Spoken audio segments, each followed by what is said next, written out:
మహోన్నతుడు మహాగణుడు రక్షకుడైన యేసుక్రీస్తు నామంలో నా ఆత్మీయులారా మీకు హృదయపూర్వక వందనాలు తెలియజేయుచుంటున్నాను. మీ కుటుంబాలు దీవించబడును గాక, మీ కుటుంబాలు ఆశీర్వదించబడును గాక, మీ కుటుంబాలలో మేలు కలుగును గాక, దీవెన కలుగును గాక, ఆశీర్వాదం కలుగును గాక. నజరేయుడైన యేసు రక్తం కింద మీ గృహాలు కప్పబడును గాక. ఈరోజు యేసయ్య నిన్ను చూస్తున్నాడని మర్చిపోకు. మన టాపిక్ ఏంటంటే చూచిన యేసయ్య. దేవునికి స్తోత్రం కలుగును గాక. ఆయన నిన్ను చూచేవాడై ఉన్నాడు. Praise the Lord. మనుషులు పై రూపాన్ని లక్ష్య పెడతారు కానీ నీ దేవుడైన యెహోవా నీ అంతరంగమును లక్ష్య పెట్టును. దావీదును దేవుడు కోరుకునే ముందు దావీదుతో దేవుడు మాట్లాడిన మాట, నీ పై రూపాన్ని చూచి కాదు కోరుకున్నది, నీ అంతరంగాన్ని చూచి నేను కోరుకున్నాను అని దేవుని వాక్యం సెలవిస్తుంది. నా ప్రియమైన సహోదరుడా సహోదరి, యేసయ్య 2020 సంవత్సరాల క్రితం భూమి మీద జీవించిన సమయంలో నా యేసయ్య అనేకుల వైపు చూచాడు. చూచిన వారి పరిస్థితులను బట్టి వారిని బలపరిచాడు, కొందరిని స్వస్థపరిచాడు, కొందరిని బ్రతికించాడు. ఈరోజు యేసయ్య నిన్ను చూస్తున్నాడు. మన టాపిక్ ఏంటంటే యేసయ్య నిన్ను చూస్తున్నాడు. దేవునికి స్తోత్రం కలుగును గాక. లూకా సువార్త 7వ అధ్యాయం 13వ వచనంలో, నాయిను అనే ఊరిలో ఒక విధవరాలి కుమారుడు చనిపోతే ఆ కుమారుణ్ణి ఆ గ్రామస్తులందరూ కలిసి ఆ కుమారుణ్ణి సమాధి తోటకు తీసుకొని వెళుతుండగా యేసు ఆ యొక్క సన్నివేశానికి నాయిన్ అనే ఊరిలో వారికి ఎదురు పడ్డాడు. 7వ అధ్యాయం 13వ వచనంలో ఉంటుంది, ఆమె కన్నీళ్లను చూచి. మొదటి మాట ఏంటంటే కన్నీళ్లను చూచే దేవుడు. Praise the Lord. నీ కన్నీళ్లు నీ కుటుంబం చూస్తలేరు కావచ్చు, నీ ఆత్మీయులు నీ కన్నీళ్లను చూస్తలేరు కావచ్చు, నువ్వు లోపట ఏడుస్తున్నావు కావచ్చు, మదన పడుతున్నావు కావచ్చు. దేవుని బిడ్డ, నీ కన్నీళ్లను యేసయ్య చూచేవాడు. నువ్వు కన్నీళ్లతో ఉన్నావు అని ప్రభు నీతో మాట్లాడుతున్నాడు. దేవుని బిడ్డ, హన్న కన్నీళ్లు విడుచుట తండ్రి అయిన దేవుడు చూచాడు. హాగరు కన్నీళ్లను తండ్రి అయిన దేవుడు చూచాడు. ఈరోజు మొదటి మాట, నీ కన్నీళ్లను చూచే దేవుడు. పరిస్థితులను బట్టి కుమిలిపోతున్నావా, ఏడుస్తున్నావా? అనారోగ్యాన్ని బట్టి, అప్పులను బట్టి, ఆర్థిక సమస్యలను బట్టి, చిట్టులు కట్టలేని, గృహం రెంట్ కట్టలేని పరిస్థితిని బట్టి కన్నీళ్లు గారుస్తున్నావా బిడ్డ? నీ కన్నీళ్లను నా యేసయ్య నాట్యంగా మార్చును గాక. ఆ విధవరాలు కన్నీళ్లు కార్చుట నా యేసయ్య చూచి దగ్గరికి వెళ్ళి పాడని ముట్టి పలికిగా చేసి ఆ కుమారుని బ్రతికించినాడు. నీ కన్నీళ్లను చూచి నీకు సహాయం చేసేవాడు ఆయన. మనుషుల ఎదుట ఏడవకు, బంధువుల ఎదుట ఏడవకు, నీ బలగం ఎదుట ఏడవకు, నీ అన్నదమ్ముల దగ్గర ఏడవకు. యేసయ్య పాదాల కాడ కూర్చొని కన్నీళ్లు కారుస్తే నీ కన్నీళ్లకు జవాబిచ్చేవాడు ఆయన. సహోదరుడా సహోదరి, ఒకటి, నీ కన్నీళ్లను చూచే యేసయ్య. Praise the Lord. నీ కన్నీళ్లు తుడుచుకో. ఎందుకు కలవరపడుతున్నావు? ఎందుకు దుఃఖపడుతున్నావు? నీ కన్నీళ్లు ఈరోజు నాట్యంగా మారును గాక.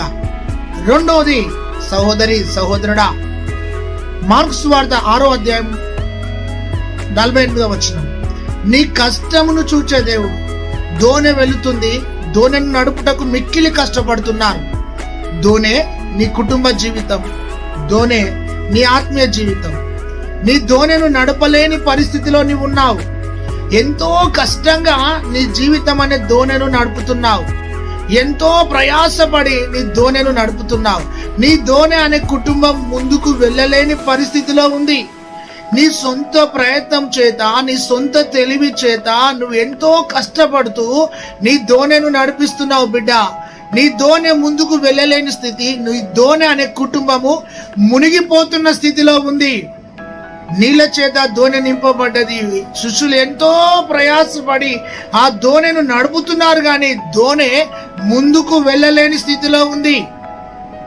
వారు మిక్కిలి కష్టపడుతుండగా నా యేసయ్య ఆ దోణె వైపు చూచాడు. Praise the Lord. వారి కష్టాన్ని చూచాడు.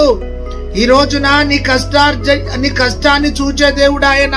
కష్టపడి నడుపుతున్నావు, కష్టపడి నెట్టుకుంటూ వస్తున్నావు నీ బ్రతుకు బండిని, నీ జటక బండిని నువ్వు ఎంతో కష్టంగా నడుపుతున్నావు. నీ కష్టాన్ని చూచే దేవుడు. దేవునికి స్తోత్రం కలుగును గాక. ఈ రోజున నీ కష్టాతీతం, నీ కష్టం చినిగిపోయిన సంచిలో వేసినట్టుంది. అయితే ఈ రోజు నీ కష్టాన్ని అనుభవించలేని స్థితిలో ఉన్నావు. నీ కష్టాతీతాన్ని, నీ కష్టాన్ని చూచే దేవుడు. చూచి దోణిను ముందుకు నడిపినాడు. గాలిని, సముద్రాన్ని గద్దించి దోణిను ముందుకు నడిపినాడు. నీ కష్టాన్ని చూచే దేవుడు. దేవునికి స్తోత్రం కలుగును గాక. యోహాను సువార్త 5వ అధ్యాయం 6, 7, 10 వచనాల మధ్యలో 38 సంవత్సరాలు పడి ఉన్నవాడిని నా యేసయ్య చూచాడు. వాడు 38 years, 38 సంవత్సరాలు పడిన స్థితిలో ఉన్నాడు. ఒకే స్థితిలో ఉన్నాడు. బాగుపడని స్థితిలో ఉన్నవాడిని చూచిన దేవుడు. ప్రియమైన దేవుని బిడ్డ, 38 సంవత్సరాలు ఒకే స్థలంలో, ఒకే చోట పడి ఉన్నాడు వాడు. అనేకులు బాగుపడుతున్నారు, స్వస్థత పొందుతున్నారు, విడుదల పొందుతున్నారు. వాడు పడిన స్థితిలో ఉన్నాడు. పడిన వారిని చూచే దేవుడు. నీతిమంతుడు 7 మార్లు పడినా తిరిగి లేస్తాడు అని వాక్యం సెలవిస్తుంది. ఒకవేళ ఆత్మీయంగా నువ్వు పడిపోయి ఉన్నావా, ప్రార్థన జీవితంలో పడిపోయినావా, విశ్వాస జీవితంలో పడిపోయినావా, భక్తిలో నువ్వు పడిపోయినావా, స్తబ్దతకు గురి అయినావా, పడిన నీ దగ్గరికి వచ్చేవాడు. 38 సంవత్సరాలు పడి ఉన్నవాడిని నా యేసయ్య చూచి వాని దగ్గరికి వచ్చి నీ పరుపు ఎత్తుకో సహోదరుడా అన్నాడు. వాడు పరుపు ఎత్తుకొని నడుచుకుంటూ తన ఇంటికి వెళ్ళాడు. ఈ రోజున పడిన వారిని చూచి వారికి సాయం చేసే దేవుడు. ఒకవేళ మనం పడిపోతే ప్రక్కున్నోడు నవ్వుతాడు. వీడు పడిపోయాడని నవ్వుకుంటారు, పడిపోయారని పక్కలకు చెప్తారు, పడిపోయాడని క్రిటిసైజ్ చేస్తారు. పడిన వాడిని చూచి లేవనెత్తిన నా యేసయ్య స్తోత్రం. దేవునికి మహిమ కలుగును గాక. దేవునికి మహిమ. 1, నీ కన్నీళ్లను చూచే దేవుడు. 2, నీ కష్టాన్ని చూచే దేవుడు. 3, నీ పడిన స్థితిని చూచే దేవుడు. Praise the Lord. ఎక్కడ పడి ఉన్నావో నీ కుడి చేయి పైకెత్తి యేసయ్యకి ఇవ్వు. నీ కుడి చేయి, యేసయ్యా నా చేపట్టుకో అయ్యా, నన్ను లేవనెత్తయ్యా. జిగటగల దొంగ ఊబిలో పడిపోయాను, ఆత్మీయంగా నేను పడిపోయిన స్థితిలో ఉన్నాను, నా కుడి చేయి పట్టుకొని లేవనెత్తు అని అడిగితే నా యేసయ్య నిన్ను పైకి లేపుతాడు. దేవునికి స్తోత్రం కలుగునుగాక.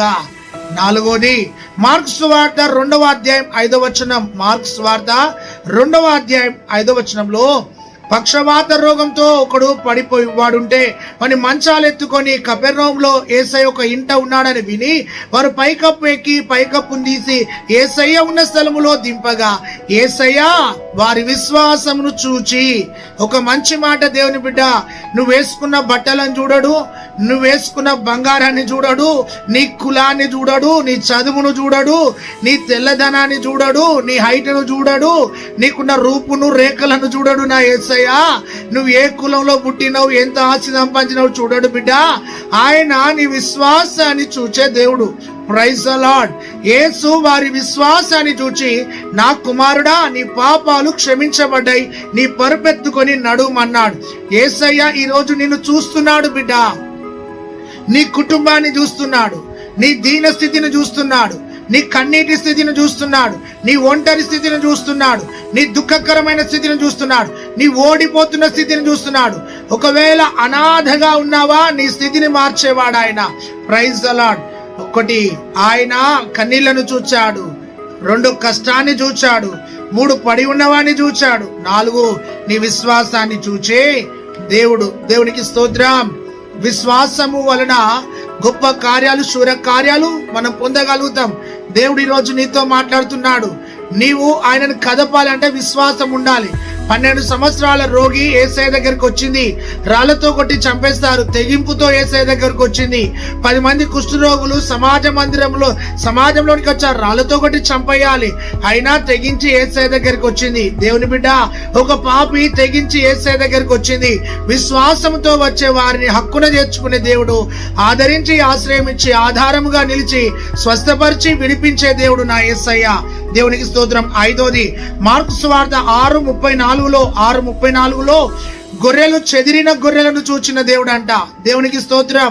చెదిరిన గొర్రెలను అంటే చెదిరిన మనుషులను, చెదిరిన హృదయాన్ని చూచే దేవుడు నా యేసయ్య.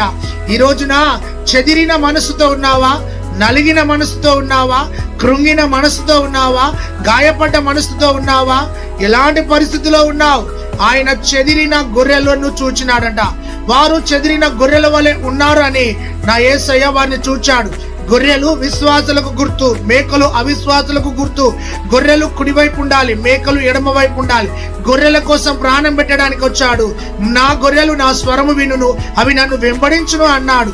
యేసయ్య మంచి కాపరి, గొప్ప కాపరి, ఆత్మ కాపరి, ప్రధాన కాపరి. ఆ గొర్రెలను ప్రేమించిన గొప్ప దేవుడు. దేవుని బిడ్డ, ఈ రోజు నా చెదిరిన మనసుతో ఉన్నావా? ఈ రోజు నీ చెదిరిన గాయపడ్డ నీ గుండెను బాగు చేసేవాడు ఆయన. నీ యొక్క చెదిరిన మనసును కట్టేవాడు ఆయన. చెదిరిన గొర్రెల వలె ఉన్నారని ఆ ప్రజలను చూసి జాలిపడ్డాడు, కనికరపడ్డాడు, వారిని హక్కున చేర్చుకున్నాడు నా యేసయ్య. దేవునికి స్తోత్రం కలుగునుగాక. Praise the Lord. ఈ రోజున ప్రభు సూటిగా నీతో మాట్లాడుతున్నాడు. ప్రభు నిన్ను చూస్తున్నాడు. దేవునికి స్తోత్రం కలుగునుగాక. యోహాను సువార్త 21వ అధ్యాయంలో 6 నుండి 10 వచనాల మధ్యలో ఉంటుంది. ఏమనంటే 21 నుండి 10 వచనాలు మనం చూస్తే, వారి ఖాళీ దోణెలను చూచినాడు. రాత్రంతా ప్రయాసపడ్డారు, ఫలము లేదు. వలలేశారు, ఫలము లేదు. ఎంతో పని చేశారు, శూన్యంలో ఉన్నారు. యేసు లేని ప్రయాస వ్యర్థం. యేసు లేని కష్టం నువ్వు అనుభవించలేవు. యేసయ్య లేని జీవితంలో వారు దోణెలు వేస్తున్నారు. రాత్రంతా ప్రయాసపడ్డారు. వారి దోణెలు నిరాశతో, వారి బ్రతుకులు నిరాశతో ఉన్నాయి. వారి దోణెలు ఖాళీ, వలలు ఖాళీ, హృదయాలు ఖాళీ, మనసు ఖాళీ. ప్రయాసపడ్డారు. యేసు లేడు. సహోదరుడా, యేసయ్యను ప్రక్కకు పెట్టి నువ్వు ప్రయత్నం చేస్తే ఓడిపోతావు, చితికిపోతావు, కృంగిపోతావు, నీరసిస్తావు, నిరాశపడతావు. వారి ఖాళీ దోణెలను చూచినాడు. నా యేసయ్య వచ్చి, పేతురు, రాత్రంతా వల వేసావా? పేతురు, నీ వలలో ఒక్క చేప కూడా లేదా? అయ్యా బోధకుడా, రాత్రంతా మేము వలలు వేసామయ్యా, ఒక్క చేప మా జీవితంలో పడలేదయ్యా, మేము నిరాశతో ఉన్నామయ్యా, అయ్యా మేము రాత్రంతా కష్టపడ్డామయ్యా. అయితే నా యేసయ్య అన్నాడు, కుడివైపు వల వేసురు పేతురు. నా యేసయ్య చెప్పినట్టుగా కుడి వైపుకు వల విసిరినాడు. నా యేసయ్య మాట శక్తి గల మాట. ఒక మాట సెలవిస్తే 153 చేపలు ఆ వలలోనికి వచ్చినాయి. దేవునికి స్తోత్రం. వారి దోణె నింపబడ్డది, వారి వల నింపబడ్డది, ప్రక్కకున్న దోణె కూడా నింపబడ్డది. బిడ్డ, ఈ రోజు ఒక మాట చెప్తున్నాను. నీ దోణెలను చూచే దేవుడు, నీ కుటుంబాన్ని చూచే దేవుడు. నువ్వు ఖాళీగా ఉన్నావు బిడ్డ, నిరాశతో ఉన్నావు. అయితే ఈ రోజున నీ హృదయం అనే దోణెను ఆశీర్వాదాలతో నింపే దేవుడు, నీ కుటుంబం అనే దోణెను ఆశీర్వాదాలతో నింపే దేవుడు. నాయన, ఈ రోజు నిన్ను చూస్తున్నాడు నా యేసయ్య. నీ ఖాళీ దోణెను చూచినాడు. నీ ఖాళీ దోణెలో ఆశీర్వాదాలు నింపబడును గాక. నీ కుటుంబంలో దీవెనలు నింపబడును గాక. దేవునికి స్తోత్రం కలుగును గాక. హల్లెలూయా. అదే విధముగా చివరిగా లూకా సువార్త 19వ అధ్యాయం 5వ వచనంలో యేసయ్య జక్కయ్యను చూచినాడు. జక్కయ్య పరిగెత్తుకొని వచ్చి చెట్టు మీద కూర్చున్నాడు. యేసు ఎవరు అని చూడాలనుకున్నాడు. యేసు లోకానికి రక్షకుడు, పాపులకు రక్షకుడు, రోగులకు వైద్యుడు. యేసయ్యను చూడాలన్న ఆశ వచ్చి పరుగెత్తుకొని వచ్చి చెట్టు మీద కూర్చున్నాడు. యేసయ్య పైకి చూచి, జక్కయ్య త్వరగా దిగుమన్నాడు. జక్కయ్య ఒక అపవిత్రుడు, ఒక సుంకపు గుత్తదారుడు, ధన వ్యామోహం గలవాడు, రక్షణ లేనివాడు. యేసు ప్రభు మీద అభిమానంతోని పొట్టివాడైన అతడు పరిగెత్తుకొని వచ్చి ఆ యొక్క చెట్టు ఎక్కినాడు. సహోదరుడా, సహోదరి, యేసయ్య జక్కయ్య యొక్క ఆసక్తిని చూచి, జక్కయ్య దిగుము జక్కయ్య అన్నాడు. దిగగానే ఇంటికి వెళ్ళాడు, తనకు రక్షణనిచ్చాడు. యేసయ్య ఈ రోజు నువ్వు ఏ స్థితిలో ఉన్నా చూచేవాడు. నీ ఆసక్తిని చూచేవాడు, నీ ధోనిని చూచేవాడు, నీ కన్నీళ్లను చూచేవాడు, నీ విశ్వాసాన్ని చూచేవాడు, పడిన స్థితిని చూచేవాడు, నీ కష్టాన్ని చూచేవాడు.